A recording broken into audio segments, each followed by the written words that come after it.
শ্রোতা বন্ধুরা, শুরু করতে যাচ্ছি উন্নয়ন বিষয়ক অনুষ্ঠান উন্নয়ন ধারা।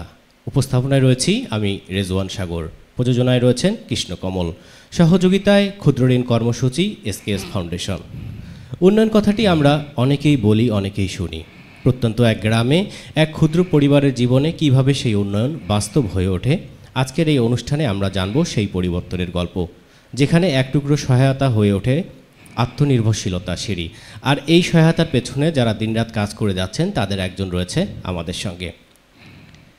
এসকেএস ফাউন্ডেশন একটি অগ্রগামী উন্নয়ন সংস্থা, যার গত কয়েক দশক ধরে উত্তরাঞ্চলের প্রত্যন্ত অঞ্চলে গরিব ও প্রান্তিক জনগোষ্ঠীর জন্য কাজ করে আসছে। তাদের ক্ষুদ্রঋণ কর্মসূচি শুধু অর্থায়ন নয়, এটি একটি ক্ষমতায়নের হাতিয়ার। এই কর্মসূচির মাধ্যমে নারী পুরুষ নির্বিশেষে হাজারো পরিবার নিজেদের অর্থনৈতিক উন্নয়ন ঘটাতে পেরেছে, দাঁড়াতে পেরেছে নিজের পায়ে। আজকের এই টক শোতে আমরা কথা বলবো দুজন গুরুত্বপূর্ণ ব্যক্তির সঙ্গে। আজকের অতিথি সিরাজুল ইসলাম, শাখা ব্যবস্থাপক, সাগাটা জুমার বাড়ি, সাব ব্রাঞ্চ গাইবান্ধা। আরেকজন রয়েছেন মোহাম্মদ জাহিদুল ইসলাম, উপকারভোগী সদস্য, আখি মহিলা সমিতি, জুমার বাড়ি সাব ব্রাঞ্চ।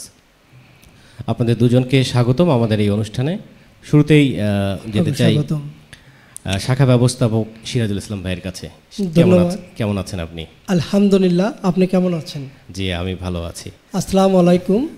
আমি জুমারবাড়ি এসকেএস ফাউন্ডেশনের সাব ব্রাঞ্চ ম্যানেজার হিসেবে দায়িত্বে আছি। আমার শাখায় আমরা ক্ষুদ্র ঋণ এসকেএস কর্তৃক ক্ষুদ্র ঋণ পরিচালিত হয়েছে।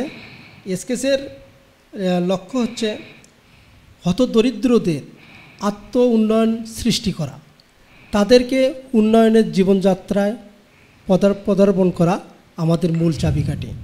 এসকেএস ফাউন্ডেশনের লক্ষ্য হতদরিদ্রদের আর্থিকভাবে সচ্ছলতা করাই হচ্ছে এসকেএস ফাউন্ডেশনের মূল লক্ষ্য। তারই ধারাবাহিকতায় আমরা ঋণ কার্যক্রম পরিচালনা করে থাকি। আমরা সাপ্তাহিক আকারে জাগরণ প্রকল্প থেকে এবং অগ্রসর প্রকল্পে মাসিকভাবে নিয়মিত কিস্তি আদায় করে থাকি। জি, ধন্যবাদ সিরাজুল ইসলাম ভাই। আমরা আরও আলোচনা শুনবো আপনার কাছ থেকে, কিন্তু তার আগে আরেকবার যেতে চাই জাহিদুল ইসলাম ভাইয়ের কাছে। জাহিদুল ইসলাম ভাই, কেমন আছেন? জি, ইনশাল্লাহ ভালো আছি। জি, অসংখ্য ধন্যবাদ। তো শুরুতেই সিরাজুল ইসলাম ভাইয়ের কাছে জানতে চাই যে আপনি কতদিন ধরে এসকেএস ফাউন্ডেশনের সঙ্গে আছেন? আলহামদুলিল্লাহ, আমি এসকেএস ফাউন্ডেশনের জুমারবাড়ি সাব ব্রাঞ্চে বিগত 6 বছর হলে দায়িত্বে কর্মরত রয়েছি এবং আমি আমার শাখা পরিচালনা করছি। যাক, অনেক ধন্যবাদ। তো আপনার শাখায় এখন বর্তমানে কতজন সদস্য রয়েছে? আমার শাখায় বর্তমানে সদস্য রয়েছে 549 এবং ঋণী রয়েছে 533। আউটস্ট্যান্ডিং 2,46,00,000 এবং সঞ্চয় স্থিতি 85 লক্ষ টাকা। আচ্ছা, যাক, এই যে আপনারা ঋণ দিয়ে থাকেন আসলে আপনাদের শাখা থেকে, জি, তো আপনারা কি কি ধরনের ঋণ দিয়ে থাকেন? আমরা মূলত জাগরণ প্রকল্প, অগ্রসর প্রকল্প ঋণ দিয়ে থাকি এবং বুনিয়াদ ঋণও দিয়ে থাকি। আমরা জাগরণ প্রকল্পে যে ঋণটা দিয়ে থাকি সেটা হচ্ছে সাপ্তাহিক আকারে কালেকশন করতে হয় এবং অগ্রসর প্রকল্প, যাকে আমি বলি, সেটা হচ্ছে মাসিক আকারে আদায় করা হয়। আচ্ছা, তাহলে এই পদ্ধতিতে আপনারা ঋণের কার্যক্রমগুলো পরিচালনা করতে। তো জাহিদুল ইসলাম ভাইয়ের কাছে যদি এবার আসতে চাই যে আপনি কিভাবে প্রথমে এই এসকেএস ফাউন্ডেশনের সাথে যুক্ত হলেন, এই গল্পটা একটু শুনতে চাই। আমার বাড়ি হলদিয়া ইউনিয়নে বেড়া গ্রামে। ওখান থেকে আমি শাখাটা আছে একটা টেইলার্স দিই, শুধু একটা সেলাই মেশিনে আমি টেইলার্স দিই। টেইলার্সে আমি ওখান থেকে টেইলার্সে কাজ করি। তো কিছু মাল তোলার জন্য আশপাশ থেকে কারো থেকে টাকা ধার চাই, তো অনেকে টাকা ধার দেয় না। আচ্ছা, না দেওয়াতে আমার এক বন্ধু পরামর্শ দিল যে এসকেএস থেকে একটা ঋণ করো। জি জি। তো তখন আমি ভাবলাম, বাড়িতে আমার ফ্যামিলির সঙ্গে ভাবলাম যে আমি একটা এসকেএসকে ঋণ করতে চাই। তখন সবাই অনুমতি দিল যে ঠিক আছে, এসকেএস থেকে কিছু টাকা তোলো। তখন আমি ম্যানেজার স্যারের সাথে কথা বললাম, শাখা ব্যবস্থাপক সাথে, জুমারবাড়ি শাখা ব্যবস্থাপকের সাথে কথা বললেন। জুমারবাড়ি শাখা ব্যবস্থাপকের সঙ্গে কথা বললাম যে স্যার, আমি কিছু ঋণ চাই, আমাকে কিছু ঋণ দেন। তখন স্যারেরা আমার দোকানে এসে দোকান দেখলো, আমার বাড়ি থেকে বাড়ি দেখলো, দেখার পরে খোঁজখবর নিয়ে আমার থেকে আশপাশ জানাশোনা করে আমাকে কিছু ঋণ দেওয়ার জন্য সিদ্ধান্ত করলো। তো আমার কাছে হচ্ছে কাগজপাতি আমার থেকে চাইলো, যেমন কিছু ভোটার আইডি কার্ড, ছবি, দোকান স্টেটমেন্ট, এই ধরনের কাগজপাতি নিয়ে আমাকে সদস্য করে নিল। নেওয়ার পরে আমাকে 50,000 টাকা ঋণ দেওয়া হলো জি। মাসিক কিস্তি হিসাবে। আচ্ছা, তাহলে আপনি শুরুতেই এই 50,000 টাকার ঋণ পান আর কি আপনার দোকান। তা আপনার মানে বলছিলেন যে আপনার দোকান ছিল, কিসের দোকান ছিল ওটা? আমার টেইলার ছিল। টেইলার্স? হ্যাঁ, সেখানে আমরা কি সেলাই টেলাই করতাম। আচ্ছা, এইরকম তার পাশাপাশি কি কাপড় বিক্রি করতেন কিনা তার সাথে? কাপড় আমরা তো দেখি যে টেইলার্সে বিভিন্ন সময় কাপড়ও বিক্রি করে পাশাপাশি। হ্যাঁ, সেই সময় আমার কাছে ছিল না, কিন্তু ওই ঋণ নেওয়ার পরে আমি ওই টাকাতে আমি কাপড় তুলছি। আচ্ছা, আমরা সেই গল্পটা শুনবো আপনার কাছে যে আপনি ঋণ নিয়ে কিভাবে এইভাবে মানে দোকানের পরিবর্তন করলেন বা নিজে স্বাবলম্বী হলেন। তো আমি সিরাজুল ইসলাম ভাই, যে আপনি জাহিদুল ইসলাম ভাই বলছিলেন যে তাকে তার দোকানে গিয়ে শাখা ব্যবস্থাপক বা তাদের কর্মকর্তারা গিয়ে তার দোকান দেখেন এবং কাগজপত্র নেন। তো আপনারা এই একজন সদস্যকে ঋণ দেওয়ার আগে কি কি বিষয় যাচাই করেন বা কি কি দিক দেখেন আর কি? ধন্যবাদ।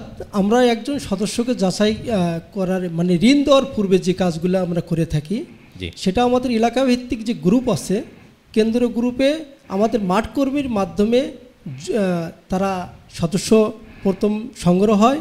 সেই সংগ্রহের প্রক্রিয়াটা হচ্ছে আমরা এলাকা ভিত্তিক জরিপ করতে হয়। আচ্ছা, আমাদের মাঠকর্মী ভাইয়েরা যারা আছে তারা এলাকা ভিত্তিক জরিপ করে সেই জরিপের ফর্মটা আমাদের অফিসে নিয়ে আসে। নিয়ে আসার পরে সেই জরিপের মধ্য থেকে যার আত্মসম্মানবোধ ভালো এবং যাকে ঋণের আওতায় নিয়ে আসা যায়, যার কোনো আয়ের উৎস আছে এবং সে আত্মনির্ভরশীল হতে চায়, সেই ধরনের মানুষকে আমরা সদস্য নির্বাচিত করি। এবং সদস্য নির্বাচনের ক্ষেত্রে আমরা যখন ঋণ যাচাই ফর্মটা হাতে পাই অ্যাজ এ ম্যানেজার হিসাবে, তখন ওই ফর্মটা নিয়ে আমরা এলাকা ভিত্তিক গিয়ে তাদের সাথে কথা বলি, এলাকার গণ্যমান্য ব্যক্তির সাথে কথা বলি, তার আত্মসম্মানবোধ সম্পর্কে জানি, সেই এলাকার স্থায়ী বাসিন্দা কি না, সে ঋণ নিয়ে কী কাজ করবে, সে উন্নয়ন করতে পারবে কি না, সেই বিষয়গুলো চিন্তা করে যদি আমাদের মনে হয় তাকে স্বাবলম্বী করা দরকার, তাহলে আমরা তাকে ঋণ দিতে পারি। আচ্ছা, চমৎকার শুনছিলাম আপনার কাছে যে আপনি কিভাবে ঋণ দেওয়ার আগে যাচাই বাছাই করেন। তো সদস্যদের যে ঋণ দেওয়ার পর এই ঋণ প্রক্রিয়া আপনারা কিভাবে পরিচালনা করেন? সদস্য যে যখন আমরা ঋণ দেই, ঋণ প্রকল্প একটা বিষয় থাকে যে আমরা এই সদস্যকে ঋণ দিলাম কি প্রকল্পে, ব্যবসা না মৎস্য না কৃষি। আমরা যদি কোনো সদস্য ব্যবসার উপরে ঋণ দিয়ে থাকি, সেটা আমরা পরিচালনা করি সে আসলে আদৌ ওই টাকাটা নিয়ে ব্যবসা করছে কি না সেটার আমরা তদারকি করি, এবং সে ব্যবসা করে আয় উন্নতি করছে কি না সেটা আমরা সবসময় মনিটরিং করার চেষ্টা করি। যাক, আমরা শুনলাম আপনার সিরাজুল ইসলাম ভাইয়ের কাছে। তো এবার আমরা জাহিদুল ইসলাম ভাইয়ের কাছে যদি আসতে চাই যে এই যে আপনি ঋণ পেলেন, আপনি যে গল্পটা শুরুতেই বলছিলেন, হ্যাঁ, কিন্তু মাঝপথে থামিয়ে দিলাম, তো যেহেতু পরে শুনবো। তো আপনি আপনি বললেন যে আমার ছোট একটা দোকান ছিল, তো সেই দোকান থেকে আপনি শুনলেন যে বা ভাবলেন যে আপনি একটা ঋণ নেবেন। কেন আপনার মনে হলো যে এসকেএস ফাউন্ডেশন থেকে আপনার ঋণটা নিতে হবে? হ্যাঁ, আশপাশ আমি আমার বন্ধুদের থেকে শুনছিলাম, তো আমার বন্ধুরা সবাই সাপোর্ট দিল যে এসকেএস থেকে নাও, আমাদের পাশেই সমিতিটা, সেখান থেকে নিলে সবচাইতে ভালো হবে। সেই হিসেবে আমার ওখান থেকেই আমি ঋণ নেওয়ার জন্য প্রস্তুতি নিই। তো এমন তখনকার আপনার যে অর্থনৈতিক অবস্থা, আপনি ঋণ নেওয়ার পূর্বে আপনার যে অর্থনৈতিক অবস্থা ছিল বা পারিবারিক সচ্ছলতার বিষয়টা ছিল বা আপনার যে ইনকাম ছিল, তো ঋণ নিয়ে আপনার ব্যবসা আস্তে আস্তে কীভাবে ডেভেলপ করলেন এবং তারপর আপনার পারিবারিক অবস্থার কথা যদি একটু বলতেন। আমার তো পূর্বে পারিবারিক খুব সমস্যা ছিল, ইনকামের সোর্স একটু কম ছিল। তো আমি ঋণ নেওয়ার পরে ওই টাকা দিয়ে আমি দোকানে কিছু মাল উঠাই, মাল উঠানোর পর ধীরে ধীরে বিক্রি করি, একটু বেচাকেনি একটু বাড়ার পর ইনকামের সোর্সে একটু বাড়ে, একটু সচ্ছল হওয়ার জন্য আচ্ছা ভালো হয়, ইনকামটা একটু বেশি হয় ঋণ নেওয়ার পর থেকে। আচ্ছা, আপনি তারপর কি করলেন? এই ঋণ নেওয়ার পর ইনকাম বেশি হলো, কিন্তু আপনি মানে কি দোকান বা আপনাদের দোকানটা কি সেটা বড় হয়েছে কিনা বা আপনার কর্মী বৃদ্ধি হয়েছে? আমার তো প্রথম থেকেই আমি দোকানের উপর খুব আমার আগ্রহ যে দোকান অনেক বড় করার জন্য। জি জি। তো ধীরে ধীরে একটু বাড়ার উপরেই আছে।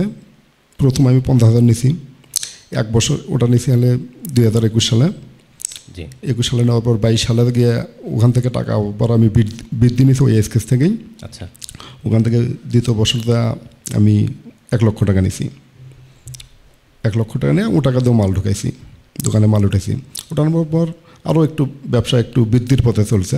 তারপর আমি সেলাই মেশিন আরও একটু বেশি করছি। আগে একটা ছিল, পরে আমি 2-3টে করছি। পরের বছরটা সেলাইয়ের কাজও একটু বাড়লো, ইনকামও একটু বাড়লো, দোকানও মালও একটু বেশি হচ্ছে। আচ্ছা এবার এটা হলো 2022 সালে। আচ্ছা তারপর থেকে হ্যাঁ, আমি ব্যবসার উপরেই আমি আর আগ্রহ। তারপর কি কোনো ঋণ গ্রহণ করেছেন? হ্যাঁ, তারপর 2023 সালে নিছি আমি 2 লাখ টাকা। জি জি এটা পরিশোধ হওয়ার পর আমি 2023 সালে নিছি হলো 2 লাখ টাকা নিয়ে ওটাতেও আমি দোকানে মাল উঠাইছি। ও টাকা দেও মাল উঠানোর পর ব্যবসা আমি এখন বর্তমান পাইকারি ব্যবসা করছি। এখন আমার সেলাই মেশিন আছে 4-5টা দোকানে। আমার দোকানে 4-5 জন কর্মচারী আছে। তো আমি এখন ব্যবসার দিক দিয়ে আর কি আরও এগিয়ে যাওয়ার চেষ্টা করছি এবং অনেক এগিয়ে গেছি ব্যবসাতে। আপনি বর্তমানেও কি কোনো ঋণ আছে কিনা আপনার? হ্যাঁ, বর্তমানে আমার 3 লক্ষ টাকা ঋণ আছে। তবে আমার কিস্তি শেষের দিকে 10টা গেছে, 11টা পড়ছে। আচ্ছা আমরা শুনলাম আপনি অনেকটাই গেছেন, তো আপনার কাছে আসবো। তারপরে তার আগে একটু যেতে চাই যে সিরাজুল ইসলাম ভাইয়ের কাছে, শাখা ব্যবস্থাপক, যে এই যে আপনারা জাহিদুল ভাইয়ের মতো অনেককেই এবং নারীদেরকেও ঋণ দিয়ে থাকেন। যেমন আপনারা সিরাজুল ইসলাম ভাইয়ের দোকান দেখে আপনারা ঋণ দিয়েছেন, ধরেন তার একটা ব্যবসা প্রতিষ্ঠান রয়েছে এটা দেখে, যে কিন্তু আপনি যখন কোনো নারীকে, যেহেতু আপনাদের নারী সদস্যরা বেশি, জি, তো নারী সদস্যকে যদি আপনারা কোনো ঋণ দিতে চান, সেই ক্ষেত্রে আপনারা তাদেরকে কীভাবে যাচাই বাছাই করেন? ধন্যবাদ। নারী সদস্যদেরকেই আমরা বেশি অধিকার দিই। নারী সদস্যরা যারা এলাকায় ভিত্তিক ছোট মুদিখানার দোকান অথবা কিছু সেলাই মেশিন ক্রয় করে গ্রামের মধ্যে জীবিকা অর্জন করতে চায়, সেই নারীদের আমরা নির্বাচিত করি। এবং আবার কিছু আছে যে ছোট আকারের হাঁস মুরগি ফার্ম, আমরা তাদেরকে নির্বাচিত করি। এবং তাদেরকে নির্বাচিত করলে আমাদের একদিক দিয়ে আমাদের মানে দেশের যে অর্থনৈতিকভাবে নারীরা ভূমিকা পালন করে এবং যে নারীদেরকে স্বাবলম্বী করার যে একটা লক্ষ্য উদ্দেশ্য আছে এসকেএস ফাউন্ডেশনের, সেই আলোকে আমরা নারীদেরকে ঋণের আওতায় নিয়ে আসি। তাদের হাঁস মুরগি পালনের জন্য সহযোগিতা করি, ছোট মুদিখানা দোকান দেওয়ার জন্য সহযোগিতা করি। এই কারণে নারীদেরকে আমরা ঋণের আওতায় নিয়ে আসার চেষ্টা করি। তো ধরুন যে আপনারা তো দেখলেন যে তার হাঁস মুরগির খামার আছে অথবা কোনো ক্ষুদ্র দোকান আছে, সেটার উপর ভিত্তি করে আপনারা ধরুন ঋণ প্রদান করে থাকলেন। কিন্তু ধরেন কেউ নতুন করে শুরু করতে চায়, তাদের ক্ষেত্রে আপনারা কোনো পরামর্শ দেন কিনা, বা তাদেরকে উদ্বুদ্ধ করে কিভাবে আপনারা তাদেরকে স্বাবলম্বী করার চেষ্টা করেন ক্ষুদ্র ঋণের মাধ্যমে? ধন্যবাদ।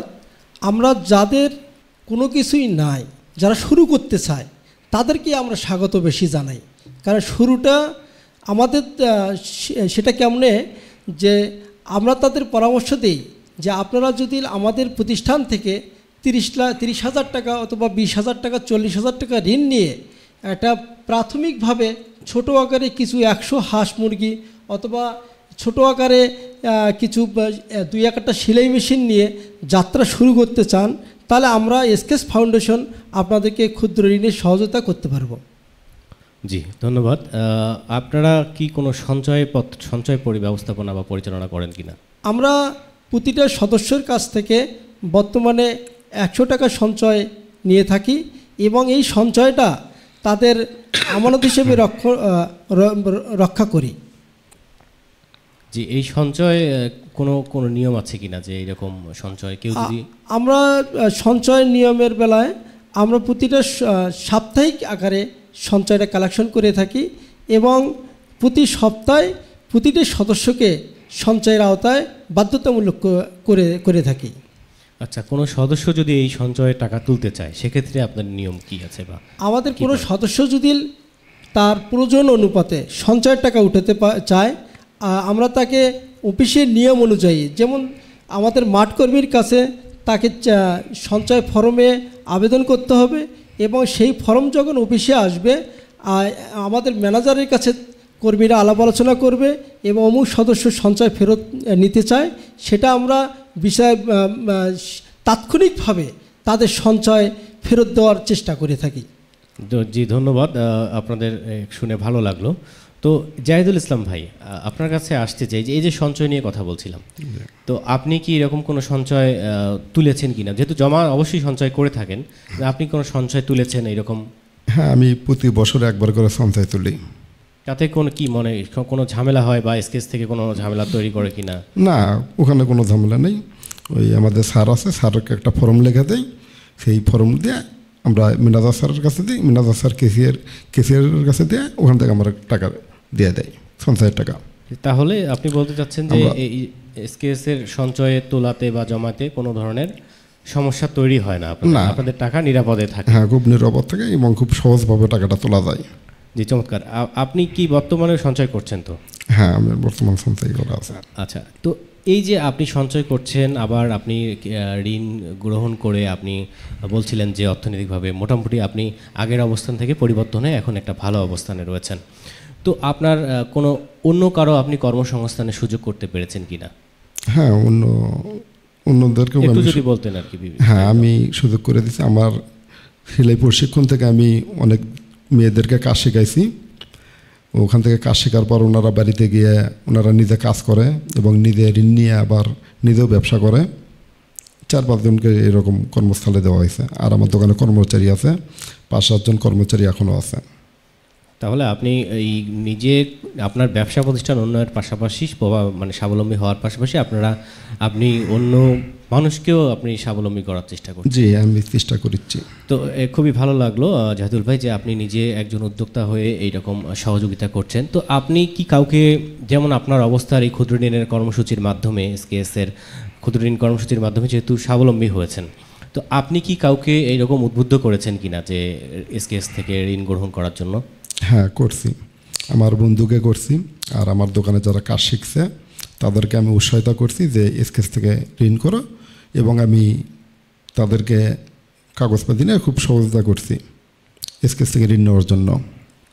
জি, তো এই যে আপনি ঋণ নিয়েছিলেন এবং অন্যকেও ঋণ নিতে উদ্বুদ্ধ করেছেন, তো আপনি এই ঋণটা কিভাবে পরিশোধ করেন? মানে আপনার ব্যবসায়িক দৃষ্টিকোণ থেকে, এবং আপনার ব্যবসায়ী বা ঋণ প্রদান করার পলিসিটা কি? অনেকেই যেমন সাপ্তাহিক করে থাকে, কেউ মাসিক করে থাকে, তো আপনি কিভাবে এই টাকাটা সঞ্চয় করেন এবং আপনি ঋণ কিস্তি প্রদান করেন? আমার কিস্তি মাসিক কিস্তি আমার 7 তারিখের মধ্যেই টাকা কিস্তি দেওয়া লাগে। তো আমি প্রতিদিন 200 টাকা 500 টাকা এরকম করে আমি একটা কাতির পত্রে জমা রাখি। একটা কাতির পত্রে জমা রাখি, ওটা আমি মাস শেষে আমি ওই টাকাতে আমি কিস্তি দিই। আচ্ছা, ধন্যবাদ। তো সিরাজুল ইসলাম ভাই, আপনার কাছে যদি আসতে চাই আবারও, তাহলে এই যে আপনারা সদস্যদেরকে ঋণ দিয়েছেন, জি, এবং দিয়ে থাকেন নিয়মিত, তো তারপর আপনারা ধরেন কিস্তি পাচ্ছেন, তো এই যে সদস্যদেরকে তো আপনারা মনিটরিং করেন, তা আপনারা এই সদস্যদেরকে মনিটরিং করেন কিভাবে? আমরা সদস্যদের মনিটরিং এই কারণেই করি যে আমরা কিভাবে মনিটরিং করেন? আর আমরা মনিটরিং করার কৌশল হচ্ছে, একটা সদস্য যখন একটা গরু ক্রয় করার জন্যে উনি টাকা নিয়ে গেল, আমরা মনিটরিং এটাই করি যে ওই সদস্যটা আসলে আদৌ গরু কিনছে কি না, আদৌ সে ছাগল কিনছে কি না, অর্থাৎ যে প্রকল্পের জন্যে উনি টাকা নিয়ে গেল সেই প্রকল্পটা বাস্তবায়ন করছে কি না তারই উপরে আমরা সবাই মনিটরিং করি, এবং সেটা প্রকল্প বাস্তবায়ন করার জন্যে আপ্রাণ চেষ্টা করি। জি, চমৎকার। তো এই যে আপনারা এই যোগাযোগ রক্ষা করছেন, এবং তো আপনারা কোনো পরামর্শ দিয়ে থাকেন কিনা যে যদি কেউ অন্য মানে টাকাটা নিয়ে অন্য কোনো খাতে খরচ করা বা নিজে খরচ করে খেয়ে ফেলতে পারে অনেকেই, তো এক্ষেত্রে আপনাদের কোনো পরামর্শ দিয়ে থাকেন কিনা? অবশ্যই আমরা সদস্যদের পরামর্শ দেই। যেরকম কিছু সদস্য আছে তারা নিজের নামে টাকা নিয়ে গিয়ে ভাইকে ধার করে, হস্তান্তরীণ, অর্থাৎ কাউকে ধার দিয়ে দেয়। আমরা ওই সদস্যকে পরামর্শ দেই, আপনার টাকা আপনি সঠিক প্রকল্পে খাটাবেন এবং সঠিক আয় উন্নতি করে এসকেএসের সমুদয় কিস্তি পরিশোধ করতে পারবেন। আপনি যদি আপনার টাকাটা প্রকল্প অনুসারে বা প্রকল্পের ব্যত্যয় ঘটান, তাহলে কিন্তু আপনার কিস্তিতে ব্যাঘাত ঘটবে এবং আপনারা আমাদের কাছে মানে পরবর্তীতে আর ঋণের আওতায় আসতে পারবেন না, অর্থাৎ আপনি নিজেও শেষ হবেন, প্রতিষ্ঠানেরও সমস্যা করবেন। তাই সদস্যরা আমাদের এই সুপরামর্শ মেনে সঠিক প্রকল্পে ঋণের টাকা বাস্তবায়ন করে থাকে। যে চমৎকার আপনাদের এই কার্যক্রম নিঃসন্দেহে প্রশংসার দাবিদার। তো আপনি শুরুতেই বলেছিলেন যে আপনার এই শাখায় এবং এসকেএসে নারীদেরকে বেশি প্রাধান্য দিয়ে থাকে এবং উদ্বুদ্ধ করে থাকে যে তারা স্বাবলম্বী হওয়ার জন্য। তো এই আপনার শাখায় কি নারীদের অংশগ্রহণ কেমন এবং তারা নিজেরা উপকৃত হয়ে কোনো কার্যক্রম করছে এমন কিছু বলতে পারবেন কিনা আপনি? আমার শাখায় নারীদের অংশগ্রহণ সবচেয়ে বেশি। আমরা তো আসলে মূলত নারীদেরকে নিয়েই আমাদের মূল কাজ। নারীরা তাদের এলাকায় অনেকটা সামাজিকভাবেও একটা ভূমিকা পালন করে থাকে। সেটা যেমন আমাদের নারীরা যে আমাদের সমিতির সভানেত্রী সেক্রেটারি যারা আছে তারা ওই এলাকায় যদি কোনো বাল্যবিবাহ হয় সেটাকে রোধ করার চেষ্টা করে, এবং যদি কোনো মাদক কেউ যদি কোনো ছেলে যদি মাদক সেবন করে থাকে তাকেও তাকে প্রতিহত করার চেষ্টা করে, এবং তারা যদি তাদের এখতিয়ারের বাইরে চলে যায় আমাদের পরামর্শ নেয়। আমরা এসকেএস ফাউন্ডেশন থেকে তাদেরকে পর্যাপ্ত সহযোগিতা করে থাকি। জি, ধন্যবাদ আপনাকে। তো আপনার কাছে শুনলাম যে আপনাদের নারীদেরকে কীভাবে উদ্বুদ্ধ করে থাকেন এবং স্বাবলম্বী করার চেষ্টা করে থাকেন।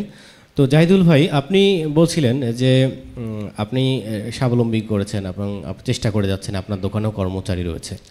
তো এই যে আপনার এই ব্যবসা প্রতিষ্ঠান রয়েছে, তো এই ব্যবসা নিয়ে আপনি আপনার ভবিষ্যৎ পরিকল্পনাটা কি? যে ব্যবসা বাড়ানোর ইচ্ছা আছে নাকি অন্য কোনো ব্যবসা করার ইচ্ছা আছে বা এরকম কি ভেবেছেন কি কিছু? হ্যাঁ, আমি ব্যবসা নিয়ে আমি সারাদিন উঠলে এই চিন্তা ভাবনা করি যে করতে করতে আমি ব্যবসা আরও বড় করব। আর পাশাপাশি আমি হয় গরুর খামার বা পুকুর চাষ, মাছ চাষ করার চেষ্টা চালিয়ে যাচ্ছি। জি, ধন্যবাদ। তো যদি নতুন কোনো সদস্য ঋণ নিতে চায় তো সেক্ষেত্রে আপনার পরামর্শ কী থাকবে জাহিদুল ইসলাম ভাই? হ্যাঁ, আমি এসকেএস থেকে ঋণ নেওয়ার জন্য তাকে সাহায্য করব, সহযোগিতা করব। কেন এটা এসকেএস থেকে আপনি এই ঋণ নিতে সহায়তা? আমার প্রথম ঋণ আমি এসকেএস থেকে নিছি। ওই স্যারদের কথা চলাফেরা আমার খুব ভালো লাগে, সেই কারণেই। আচ্ছা, তো এসকেএস থেকে আপনাদের অর্থ নষ্ট হওয়ার কোনো তো সম্ভাবনা নাই, আপনার কি মনে হয়? না, ইনশাল্লাহ অর্থ নষ্ট হওয়ার কোনো সম্ভাবনা নাই। আমি শুনেছেন কিনা, দেখেছেন কিনা? না, এরকম আমি শুনিনি। আর আমি যখন যে সময় সঞ্চয় তুলতে চাইছি আমাকে সেই সময়ই সঞ্চয় দিয়ে দিছে।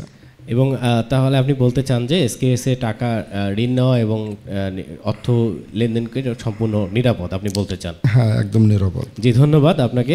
তো সিরাজুল ইসলাম ভাই, আপনি এই রকম এমন কোনো ঘটনা আছে যে আপনার জানা আছে বা অভিজ্ঞতায় হয়েছে আপনার এই 6 বছরের চাকরি জীবনে যে আপনি এইরকম উন্নয়ন করেছে, এমন দৃশ্যমান উন্নয়ন করে নিজেকে স্বাবলম্বী করছে, এইরকম কোনো ঘটনা মনে পড়ে কিনা? আমার এই 6 বছরে একটা দৃশ্যমান উন্নয়ন আছে। সেটা হচ্ছে আমার অফিস থেকে 1 কিলো পশ্চিমে সদস্যর নাম তহমিনা, স্বামীর নাম রনু। উনি এই সেলাই মেশিনে এতটা সাফল্য অর্জন করছে, তার কারখানায় এখন প্রায় 20-এর অধিক সেলাই মেশিন, এবং সে অনেকটা স্বাবলম্বী হয়েছে। এবং এর মতন এই ঘটনাটাই আমাকে বেশি উৎসাহ জাগায় যে আমরা এসকেএস ফাউন্ডেশন আমরা কিছুটা হলেও মানুষের জন্য কাজ করতে পেরেছি। জি, ধন্যবাদ। তো এসকেএস ফাউন্ডেশন এবং আপনাদের শাখায় কোনো ভবিষ্যৎ আরও কোনো পরিকল্পনা আছে কিনা যারা ঋণ গ্রহণ করতে চায় তাদের উন্নয়নে বা তাদেরকে স্বাবলম্বী করতে? এসকেএস ফাউন্ডেশন আমাদের এলাকায় ভবিষ্যৎ পরিকল্পনার মধ্যে আমরা এলাকাভিত্তিক জরিপ অব্যাহত আছে, এবং যাদেরকে আমরা স্বাবলম্বী করতে পেরেছি আলহামদুলিল্লাহ, এবং যাদেরকে করতে পারিনি তাদেরকে স্বাবলম্বী করার জন্য এসকেএস ফাউন্ডেশন সর্বোপরি চেষ্টা চালিয়ে যাচ্ছে, এবং সামনে এই চেষ্টা আরও অব্যাহত থাকবে বলে আমি ম্যানেজার হিসেবে বিশ্বাস করি। জি, অসংখ্য ধন্যবাদ। আমরাও বিশ্বাস করি আপনাদের এই ধারা অব্যাহত থাকবে। তো আমাদের অনুষ্ঠানের একদম শেষ পর্যায়ে চলে এসেছি। তো আমরা জাহিদুল ইসলাম ভাইয়ের কাছে দিয়ে শেষ করব যে আপনি একজন সদস্য হিসেবে আপনি অন্য সদস্যদেরকে কি বলবেন এসকেএস এর ক্ষুদ্র ঋণ কর্মসূচি বিষয়ে, বা আপনার পরামর্শ কি? হ্যাঁ, আমি তাদেরকে বলবো, আমি অনেক দিন হলো আমি এসকেএসের সদস্য। আপনারা ঋণ নিলে আপনারা এসকেস থেকেই নেন। এসকের সুযোগ সুবিধা, লাভের হার, ইন্টারেস্টের হার খুব কম এবং সঞ্চয় থুয়ে এবং জিপিএস করে তাতে খুব সোজা, টাকার কোনো সমস্যা হয় না। আর ওখান থেকে আমরা অনেক এগিয়ে গেছি, আপনারাও এগিয়ে আসেন। জি, অনেক ধন্যবাদ। আপনারা আমাদের এই অনুষ্ঠানে এসে আপনাদের সিরাজুল ইসলাম ভাই কিছু বলতে চান মনে হয়। ধন্যবাদ। আমি পরিশেষে যেটা বলতে চাচ্ছি, আমাদের এসকেসের নির্বাহী মহোদয় স্যারকে আমি অসংখ্য ধন্যবাদ জানাই। আমাদের অনেক মানুষের কর্মসংস্থান করে দেওয়ার জন্য, এবং সেই সাথে এসকেসের নির্বাহী মহোদয়কে আবারও আমাদের এসকেস পরিবারের পক্ষ থেকে বিশেষ ধন্যবাদ জানিয়ে আমি আমার এসকেস ফাউন্ডেশনের সাফল্য দেখতে চাই এবং আরও সাফল্য অর্জন হোক, এই আশাবাদ কামনা করে আমি আমার সংক্ষিপ্ত এখানে শেষ করছি। জি, চমৎকার, ধন্যবাদ আপনাকে। তো আপনাদেরকে দুজনকেই অনেক ধন্যবাদ যে আমাদের স্টুডিওতে এসে সময় দেওয়ার জন্য, আপনাদের মূল্যবান সময় দেওয়ার জন্য। তো আমরা অনুষ্ঠানের শেষ পর্যায়ে চলে এসেছি, আমি দর্শকদের কাছে বিদায় নিয়ে দিচ্ছি। তো প্রিয় দর্শক, আজকের এই উন্নয়নধারা অনুষ্ঠানে আমরা দেখলাম কিভাবে সঠিক পরিকল্পনা ও সহযোগিতা একজন মানুষকে স্বাবলম্বী করে তুলতে পারে। এসকেএস ফাউন্ডেশনের ক্ষুদ্র ঋণ কর্মসূচি শুধু একটি অর্থ নয়, এটি আশার আলো, এটি জীবনের নতুন সূচনা। আপনাদের সকলকে ধন্যবাদ আমাদের সঙ্গে থাকার জন্য। আমরা আবারও ফিরব এমন আরও অনেক অনুপ্রেরণার গল্প নিয়ে। সে পর্যন্ত সকলেই সুস্থ থাকুন, ভালো থাকুন, সুন্দর থাকুন, উন্নতধারার সঙ্গেই থাকুন। আল্লাহ হাফেজ।